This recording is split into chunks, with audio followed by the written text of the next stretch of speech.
Welcome to the Living Ageless and Bold podcast. Each episode, I bring you amazing women who inspire, educate, and share their experiences and journeys along the way. So grab a glass of wine or a cup of coffee, find a cozy spot, and let's relax and have some fun hearing what can be accomplished after 55.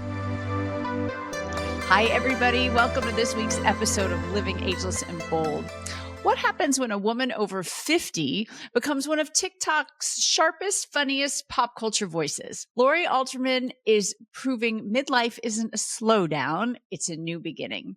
She's a pop culture commentator. She's a comedian, host of the hit podcast Fanatic, and with more than 200,000 followers and partnerships with outlets like Us Weekly, Lori has become a go-to voice for reality TV moments that we are all obsessed with. She's interviewed everyone from Tom Schwartz to Melissa Rivers to the stars of the McBee dynasty, and she's redefining what it looks like to thrive in entertainment after 50. Welcome, Lori. I sound fabulous. You are fabulous. I've been excited about this interview. Me too. Thank you for having me.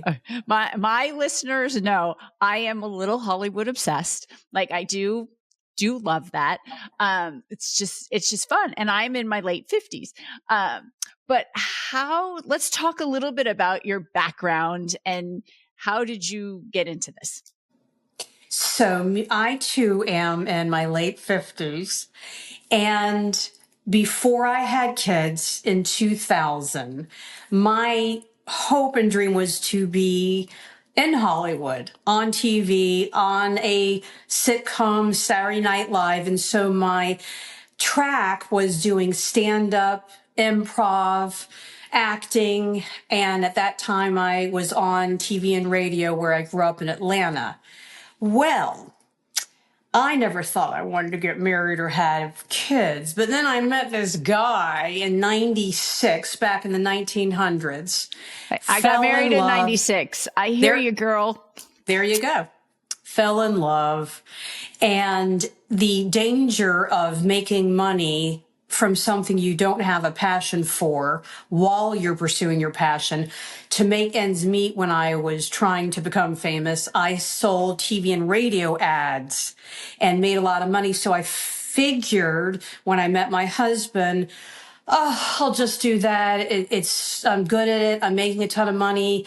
And this other world, this being famous on TV and all of the rejection and the late nights at the comedy clubs, that's hard.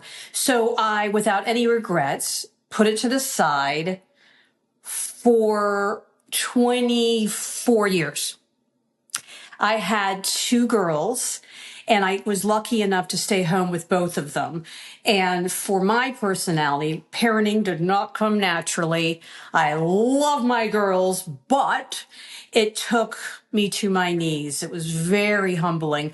I was very confident about my career, but being a mom, that was something that leveled me. So it was really good that I was able to stay home because I couldn't have done both.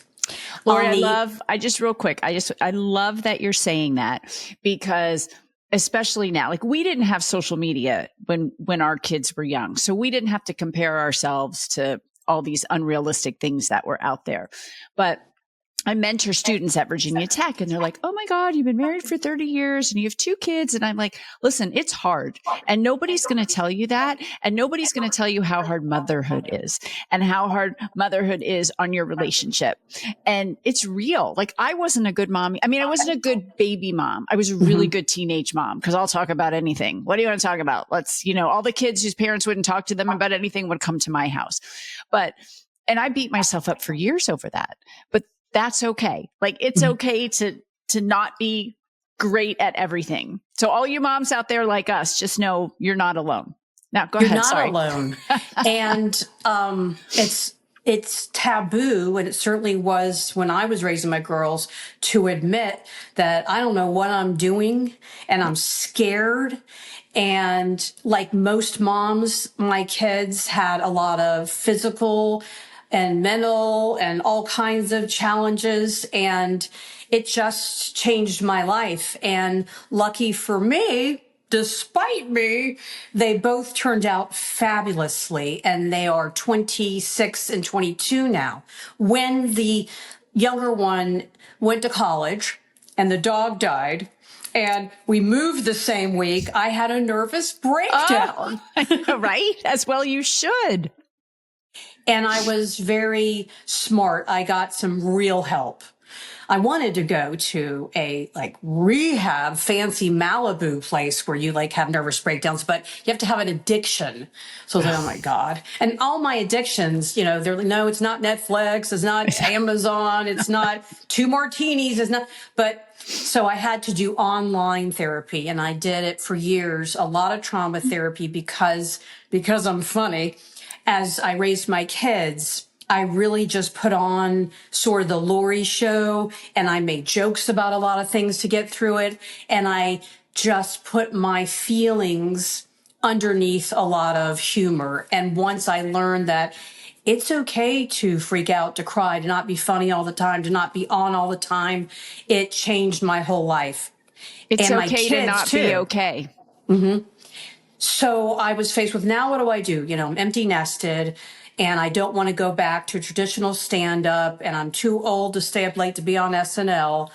And I woke up on a Sunday night out of a dead sleep. I was a huge TikTok consumer. And I thought, you know what?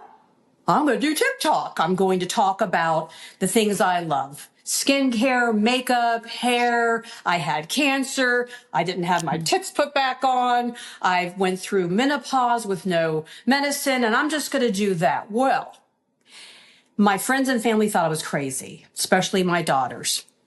And I knew nothing about technology. So I didn't know even how to record, copy and paste, edit. I hired a kid from college to show me how to even open the app of TikTok to film. And as I did a few about makeup, my humor came out, and it just blew up into something I never could have imagined, where, yes, I was talking about those things, but really I was talking about everything that's meaningful to me. And my I don't give a F attitude came out.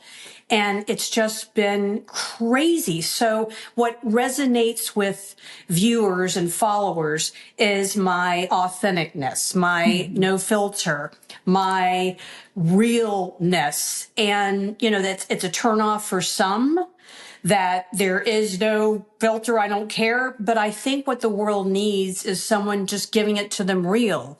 And it's just been great. I've been able to launch a podcast, work with huge brands, meet all the celebrities I want to meet. And in the process, I'm not embarrassed to say I'm trying to get famous. And it's not too late. And it may be cringy to others, but it's kind of working, and I'm loving it. Lori, it's so funny that you say that, because in my 50s, I started doing TV. Matter of fact, tomorrow I'm guest hosting an hour-long lifestyle show on my Fox station. I do it once a month. I have a TV segment for my podcast. I'm 58 years old.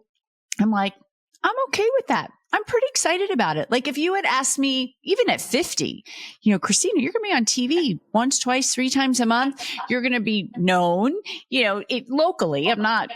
I've been pitching the Today Show for 10 years. I can't get on there, but let's put that out to the universe. But it's okay. Like, I love it. And I never thought I would love it, but it's really, really fun. You're unstoppable. Yeah. And I think it's because we're not afraid of it. Like, if it doesn't work, we've done the hard stuff. I can deal with no's. I mean, sometimes they sting a little bit, but I'm not afraid to ask and go for it. And same thing with you. And that's why I was so excited when I started reading everything. I'm like, oh, we have so much in common. You're much more TikTok famous than I am. I only have 13,000 followers, but it is growing. You got to start somewhere. That's okay. Yeah. How many followers do you have on TikTok? I am 1,000, I think, away from 200,000. Oh, that's so cool. And I will say this, for every single follow, I feel it, because it is building a business. So every time someone chooses to hit follow, I feel it and I'm proud and I'm excited because it is hard to build a social media platform. But to your point about not being afraid of rejection, I've always thought this, and I really hope my kids have learned this from me. You already have a no. You already have a no.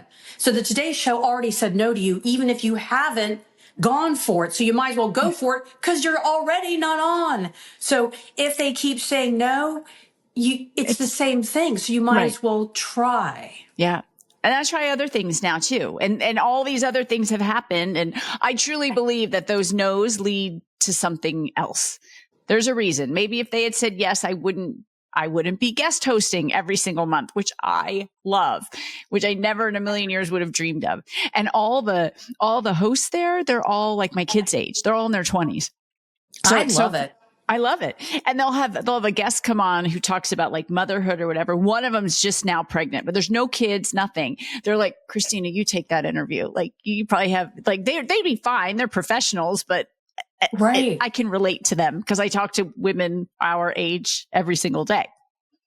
I always grapple with, but mainly feel good about whenever I'm at an event, I am the oldest. And so there is definitely a part of me that feels sad and feels jealous of all of the youth. But then there's a part of me that's why I stand out. You know, I wrote an article for Provoked magazine that, everyone says, 50 is the new 30. And you can use this in your sticks too. It's like, what if we don't want to be 30? I want to be 50. I'm okay with that. Like, and I say, everybody knows I do a little bit of Botox. I'm fine. Cause for me, I color my hair. That's for me. If you don't, that's fine. But I'm okay with where I'm at. I'm good. Yeah. 50 ain't the new 30. Let me tell you something. 50 is 50 and almost 60 is almost 60. And I don't know who ever said that. And when I turn, God willing, 80, it ain't going to be 60. Right. No. So is that what you do? Is that your livelihood as you promote products on TikTok and Instagram? I make money several different ways. So I make it from brand deals.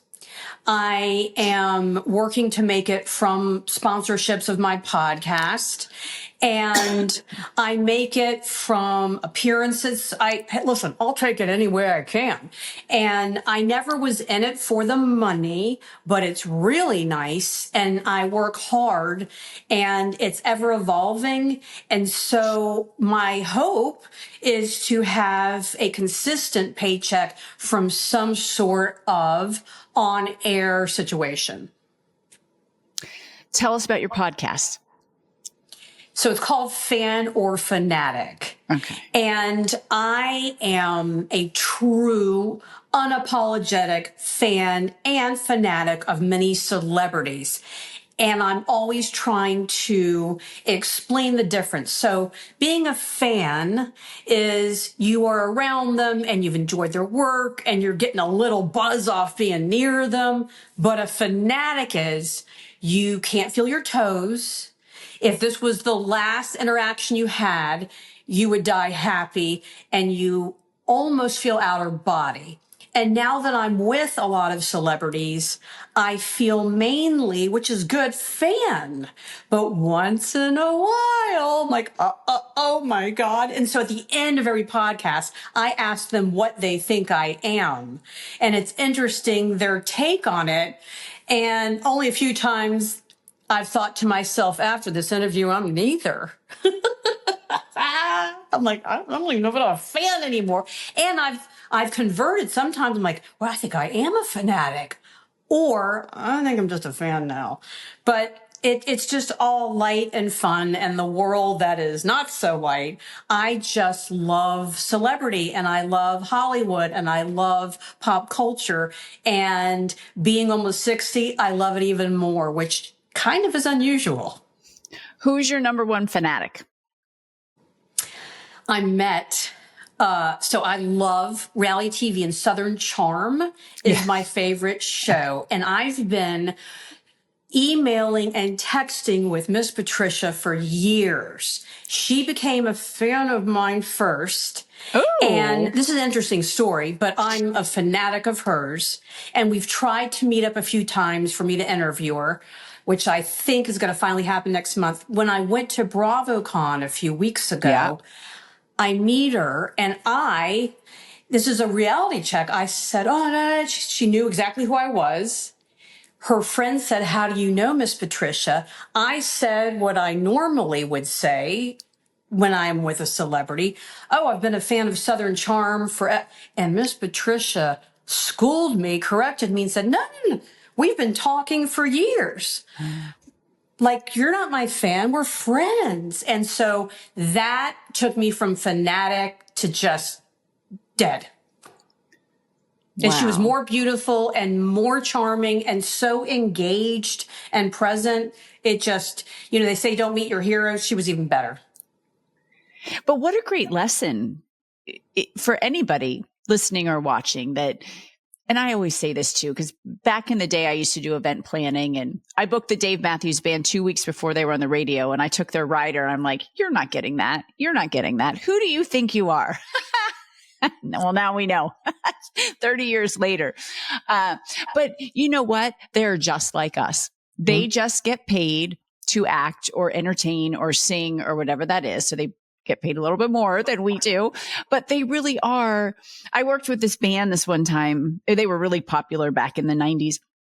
And the guy calls me into the bus and he's so freaked out because his girlfriend just broke up with him. And he's like, what do I do? What do I do? How do I talk to her? And that's when I realized I'm like, you're just like me.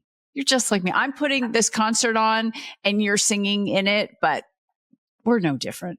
We're really no And my different. dad raised me to show up like this, to show up like you belong. So if you show up like you belong, especially celebrities who all they really care about is their image and themselves, they're not trying to figure out if you're supposed to be there, if you're acting like you're supposed to be there. So I no longer introduce myself as I'm a big fan. I just say I'm Lori Altermann. There you go. Because they don't know that I'm nobody. You are somebody. We all are somebody, but yes. Act like you're supposed to be there. So true. I used to tell my kids that too. Just be confident. Say it with confidence. Do it with confidence. If somebody questions you, then you might have a problem, but most people aren't going to. Right. They're not. So how did you get into the whole pop culture thing? Because most people are watching this and listening and saying, all right, she's almost 60. Really? Mm-hmm. Pop culture? Isn't that for the 20-year-olds or the 30-year-olds? I just grew up with such a romantic notion about Hollywood and movie stars and musicians. And it just stuck with me at times when we all have, the childhood challenges and not so happy times. It was movies and music that got me through. And my dream was to be part of that, to do that for someone else. And so that coupled with just the shine of it all, I've always been fascinated by it. And it got me through as an adult a lot and as a mom a lot. And on the other side, I've always thought if you do your passion for a career, the money will follow and you'll shine through it. So my passion is all of that. And I feel like I belong in that world because it's just something I feel like. Someone feels like they should be a mom. Like that to me was like, oh, I didn't feel it. I had to fake it. Not that I don't love my kids, but it didn't come out naturally. To be in the world of celebrity feels natural to me, and pop culture, facts, pop culture, sayings, all sorts of breaking news in Hollywood just gets me excited. And I do love that I'm at an age where you won't see a lot of people talking about it, but I go as young as Summer House. I tried New Vanderpump, and that's when I realized, all right, some stuff I'm too old for. But if you go online and see the reviews, even young people are like, all right, it's over. But pop culture to me is just my passion, my hobby, and what I'm thinking about most of the time. That and Korean skincare. Okay. That's interesting. I just got approached by a brand that's Korean skincare. I said, listen, if you could, I had to take pictures of my crepey skin. I'm like, if this stuff works, I will make you $1 million, because I'm telling you, there's nothing that works for crepey skin that I have found yet. And I have tried it all. So it's like, go for it. That's interesting that you said that about Korean. Well, okay. So I have a question, pop culture-y question. My dream guest, number one, Sarah Jessica Parker. She is my like crazy fandom. Like I love her. Love her. I've seen all of her movies. I love Sex and the City. I got my daughter into Sex and the City. We watched everything together. But I was so mad when they did the reboot.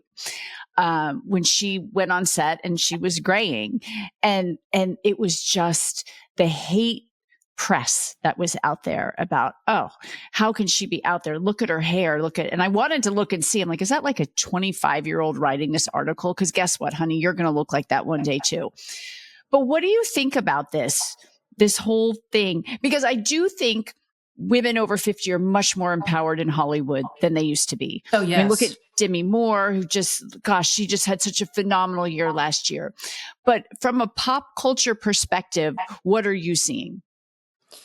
Well, I think it's never okay to talk about someone's looks. Ever. We all have our thoughts, and that's okay. But to ever go publicly, especially on someone's social media, and talk about it, that's not okay. I'm not a Sex and the City fan. Oh, that's okay, because I am plenty for you. So it's okay. So I know that she did go gray, and I remember, even though I'm not a fan, thinking, good for her. You do you. And in pop culture, I am seeing more acceptance to it and more people rallying around the celebrity when they are getting hate. And I don't think there's a real safe space for it like there was even a year or two ago. That's great to hear. It yeah, really I don't think so. And like I said, even when it's someone I'm not a fan of, I just don't know what kind of sad, sick person sits behind a keyboard and talks about anybody's looks, even if you think it. Right. It's terrible. It's terrible. Terrible. And I'm so glad that, like, for the reviews now, if you leave a negative review on something, you can't do it unless you put your name. Right. Like, you don't get to just bash a restaurant or a whatever it is. I love when I see comments that are really mean-spirited, and it's always user 743. Right. And what's really funny is on platforms like TikTok and others, that anonymous number, sometimes is attached to a cell phone number you might have in your contacts. There's your daily dose of fun social media intel. Wow. Isn't that interesting? So your hater could be somebody you know. And I'm like, oh, you think you're user 435, but I know exactly who you are. Wow. All right, Lori, tell us a day in the life for you. The day in the life is, and this is the God's honest truth, and I feel like the luckiest person in the world to say this, I go to sleep so excited to wake up, and it always wasn't that way. There were many, many, many, many months, years where I was heavy with depression, anxiety, and now I can't wait to wake up to start my day. So I start my day. I have to have a hot breakfast. I love breakfast. I go to sleep too, figuring out what I'm going to have for breakfast. I'm obsessed. Are you one of those people that at breakfast, like if you're on vacation, you're looking at the menu for lunch, and then right after lunch, you look at the menu for dinner to see what you're going to order? I'm looking at it way before then. Yeah. I'm looking at My daughter and I do that all the time. Yeah. So I can't wait for breakfast and coffee. You plan your breakfast. And then I can't wait I start off by doing all of my skincare, which I'm obsessed with. Then I go put on makeup. And the great part about me putting on makeup is I film parts of it that I then put on social media for either brand partnerships or to flirt with brands. So I'm doing a 2-for-1. I'm getting ready and I'm, doing the hustle. And then after that, I am part of the TikTok film and TV review and recommendation program. So there's always something I'm talking about. So today, for example, one of my favorite reality TV shows just premiered Friday night, and I got to go to the premiere, Owning Manhattan on Netflix. So today, right before we jumped on, I did a video reviewing the show. And then I did a video for Us Weekly. And so all of that, you got to be camera ready, even if you have on pajamas and, slippers. And I'll go have lunch.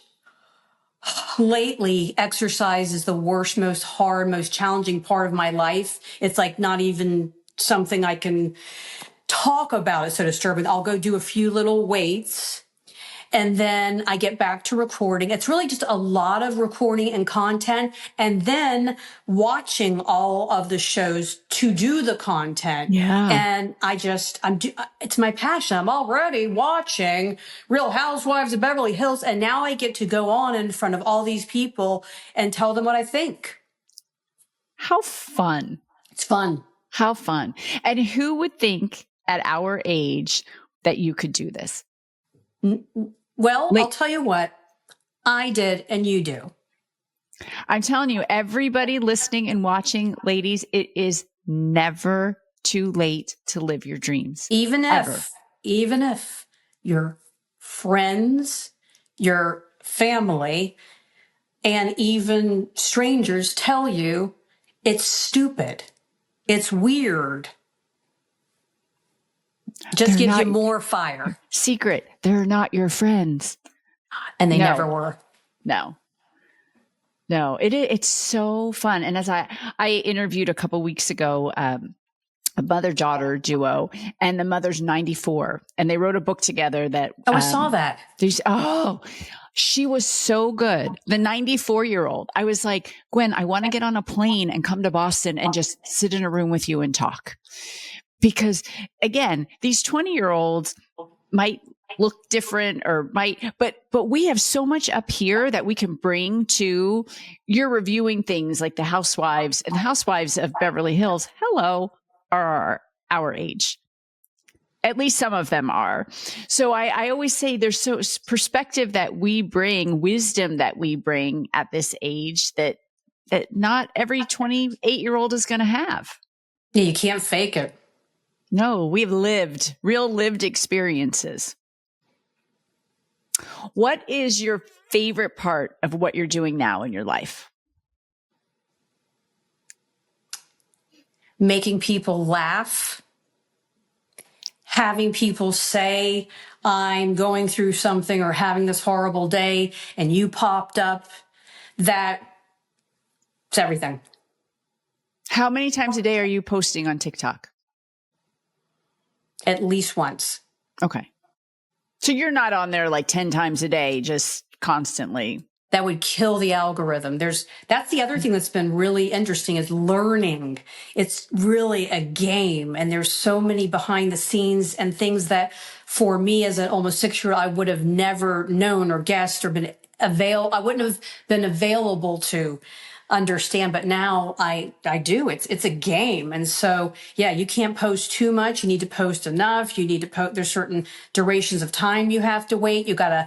It's fun, and I'm competitive. So that was dormant for so long, and now I'm on fire with it. Yeah. And you're doing just as well on Instagram, if not better, right? No. So Instagram is not my favorite platform. Okay. It is a means to an end. Brands like it. It's a whole different animal. I always compare it to Instagram is like you're at the Hyatt, you're at the pool bar, all right? But TikTok is the VIP room up at the Four Seasons. Not even the Four Seasons, at the coolest club in Manhattan. And so it's very hard to grow on it.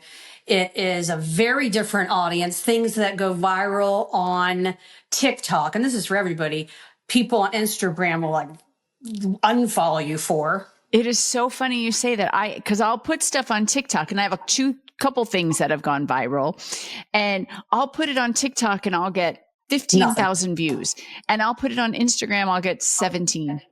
It's 17, like right. 17, 1-7. right. Yeah. And I have 3 times as many followers on Instagram than I do on TikTok. The cool kids are on TikTok. They're also on, they are on Twitter. I'm not on Twitter. And they are on YouTube, which I did for a while, but I just don't have enough time. So, but they ain't on Instagram. But if you're a brand, I'm happy to do it for you.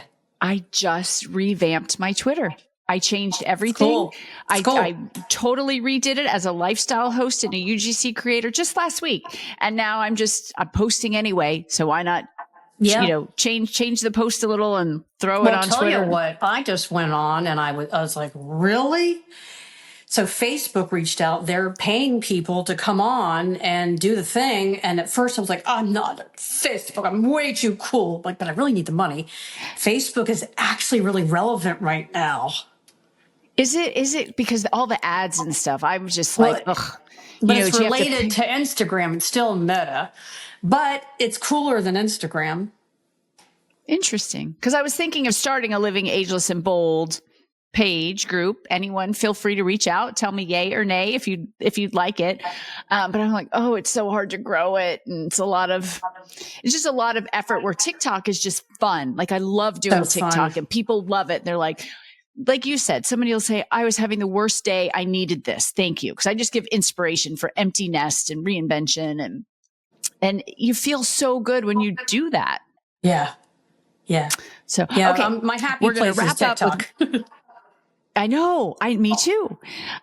So give somebody who's 50 a piece of advice if they're like, okay, I want to go for something like this that you think is not possible for somebody in their 50s or their 60s. What would you tell them? Start with something, even if it doesn't feel related.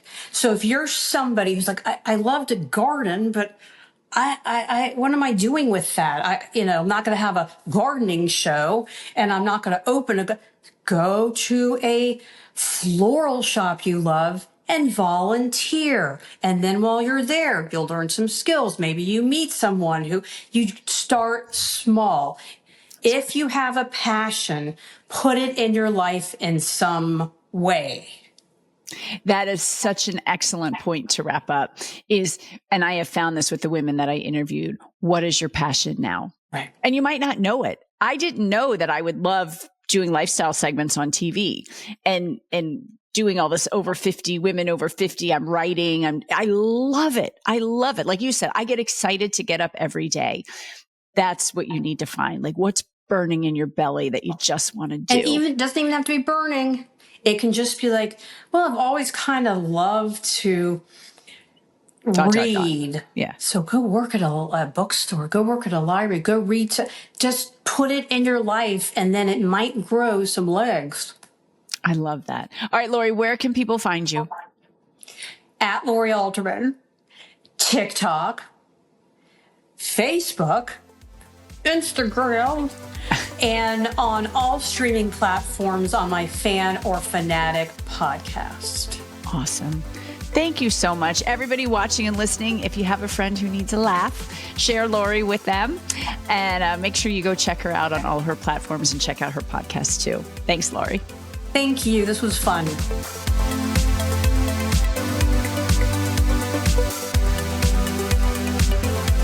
Thank you for listening or for watching this episode of Living Ageless and Bold. If you haven't already, please make sure you hit subscribe. And if you like the episode, I hope that you will give us a great review. You can also head over to livingagelessandbold.com and sign up for information, inspiration, and exclusive opportunities for us, women over 55. Thanks for listening. And remember, no matter what you do, keep living ageless and bold.